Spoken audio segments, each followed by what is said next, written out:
T is dead. Well played. As for the inflation thing, I figure games are largely immune to inflation because they're cheap to manufacture. Buy a stack of DVDs/Blu-rays, whatever they're burning games on these days, find a printer, and you're set. As you mentioned, the inflation for paper is hella expensive, especially if you considered how those pages look nowadays. Photorealistic faces, insanely vivid colors, that's got to be premium printing stock they're using. Versus, again, what's essentially blank CDs. Hell, one of the reasons I enjoy hearing about what's left of the comic industry is how it seems determined to shoot itself in the foot.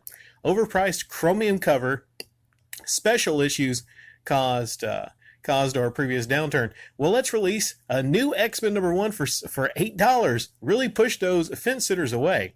Looking at the rate of inflation, and you left me a link there, it seems to have actually decreased since we were reading the 90s era.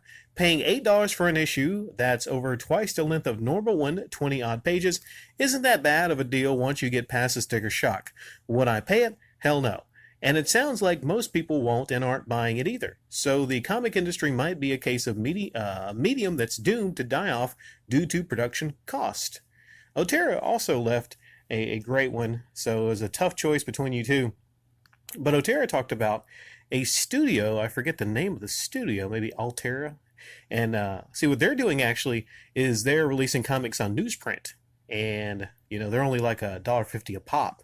So, that's a good little idea there.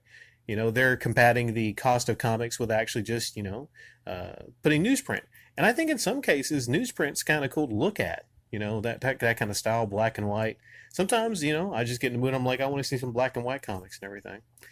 But yeah, as far as inflation goes, I mean, if it's a double issue, if the new X-Men #1, let's say it's a double issue and it's a chromium cover, okay, still $8 though. Wow, $8, that just seems kind of crazy. But I understand, like with the paper stock they're putting on nowadays.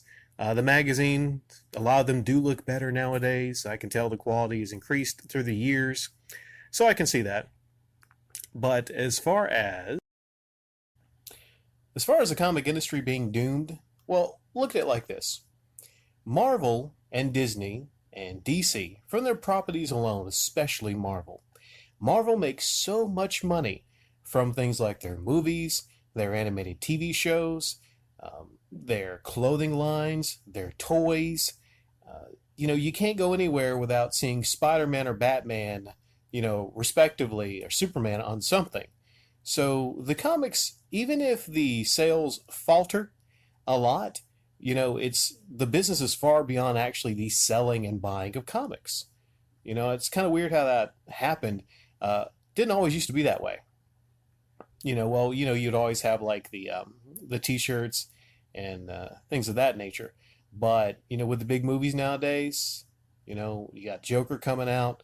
DC so much, their DC universe, it's still healthy. A lot of people, you can't give a direct comparison from the DC movie universe to the Marvel universe.